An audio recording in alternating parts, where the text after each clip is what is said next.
you will get wet, you may get soaked.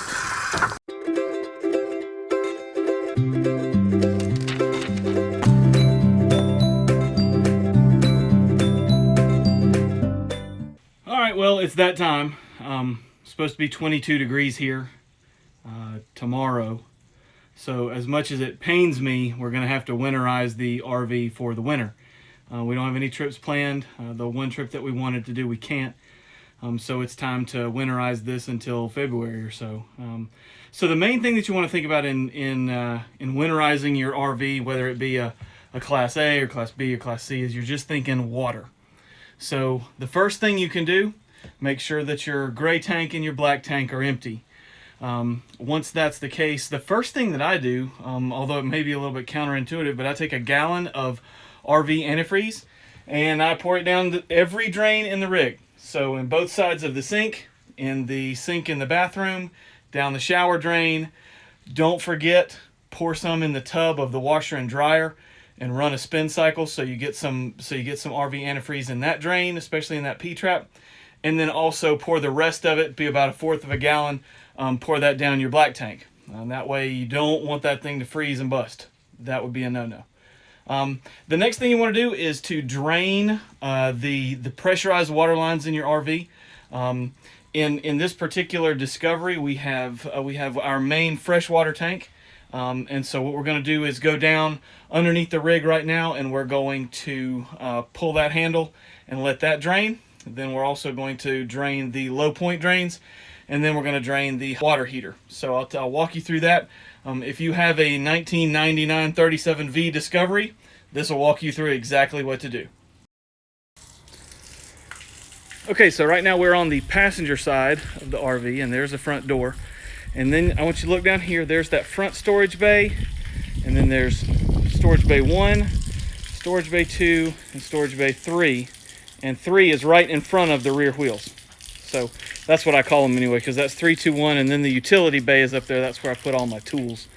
So anyway, right here in this bay right here, it is the bay 1, 2 in front of the rear wheels. If you look in to the bay, there is a drop-down carpet right here that closes this off. So if you immediately look in here and you don't see anything, trust me, you just pull this up, and this gives you access, and all the way through you can actually look across there, and that little hole back over in there is the water bay.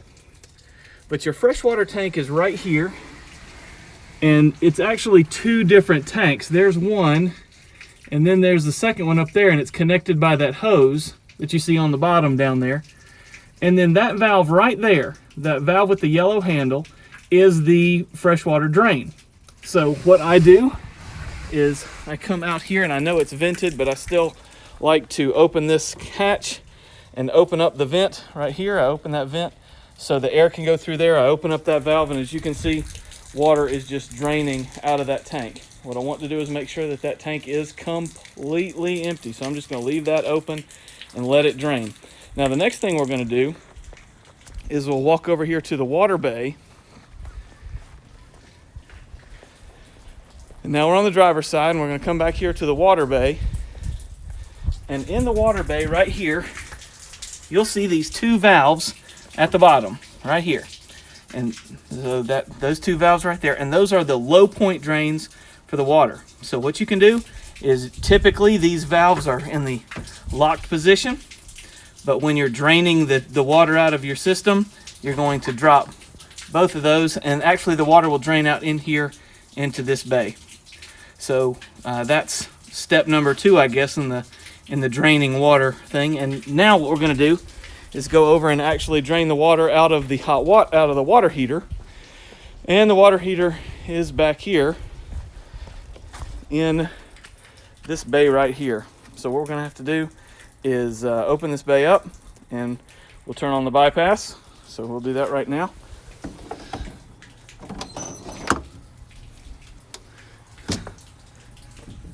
And the first thing we're going to do is turn on the heater bypass, which you'll see right here. I'm going to turn that. So now the water heater, which is right here behind this, is now in bypass mode. And so now what we can do is we can actually open that up.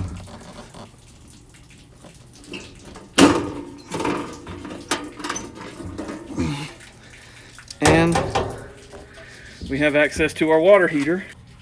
All right, so right there is the drain plug. Sometimes you'll have a sacrificial rod in there, but we have a hot rod, and the hot rod electricity goes through there, and then it plugs in to that right there, and you can see it's unplugged because we don't need it plugged up right now. What we're going to do is remove the hot rod and let this tank drain, and we're also going to open up this valve right here. We're just going to open it up and make sure that there's no pressure in there.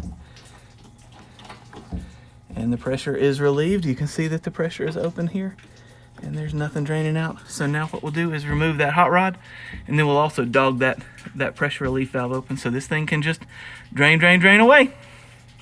Okay, so now what we're gonna do is we're gonna rinse out the inside of the water heater. Now there's a couple ways you can do this. I made this. It's just got a garden hose end on it, and then a piece of rubber hose that is taped on there real good. You put that on there, and then you can stick this thing way up inside the water heater, or the water heater tank, and blast out some of that gunk and that scale and white rocky looking stuff. The other thing you can use on the end of a hose is this thing. You get this at Camping World. You can see that it goes on the end of a hose right there. It's got on-off lever, and it's got a blast, a little pressure end at the end of it. And this is what we're going to use this time. So right now what we're going to do, is take the end of this hose, and let's see if I can get a good shot of it right there. If you can see the hose going. Let me remove that, and maybe you can see it. Right there's where the hot rod went. And so we're gonna put this hose way up inside the water heater tank, and then we're gonna turn on the water, and we're just gonna blast for a while and let the blasting water just kind of knock out some of that scale that's in there.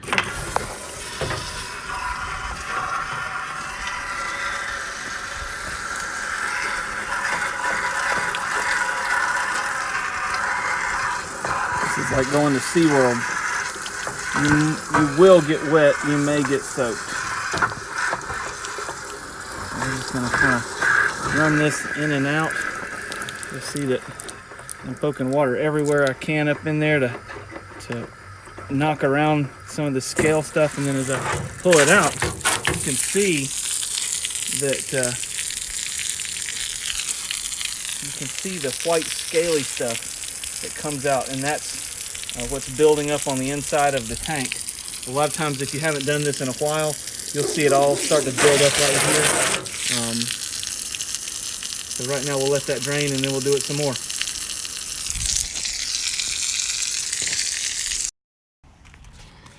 All right, so again, there's our bypass, and we've got heater bypass here, and then normal operation. So if that's at normal, water is coming in and then going into the water heater and then out the hot water side. But now on bypass, it's just going to bypass the water heater altogether. Okay, so everything is drained out now. The water heater is empty, the tank is empty. We've turned on the bypass so that the water line that's coming in bypasses the water heater and goes on to the faucets, and that's going to be important in a minute. But for right now, what we're going to do, we've got the bypass on, and right now we're going to reinstall the hot rod, but we're only going to finger tighten it in, and we're not going to plug it in. We're just going to leave it. That will remind us when we de-winterize the rig in the spring, that will remind us that we need to go ahead and screw this in all the way and plug it up. So let's get on that. So now what we're going to go over here, and we've got our hot rod right here. So what we're going to do is insert that up into there, and then we're just going to finger tighten it just enough to keep it in there. All right, that's just finger tighten there, and then we'll also drape our the hot rod plug across there. And now we will close this up and close it, and now we can unhook this little right here, and we can drop the bay, And now the bypass or the water heater is done now, and it is winterized. Okay, so the last step in this process was we use compressed air and we blow the lines out. So what we did was we hooked up our air compressor with a filter up to a special fitting you can get at Camping World or on Amazon. You screw it into your water input port. But what I do is I put my pressure regulator into the water input port, and then I screw this in, and then I hook my air line to it, set at 40 pounds. So both my compressor is set at 40 pounds, and the regulator is set at 40 pounds, and I make sure that all of the faucets are open.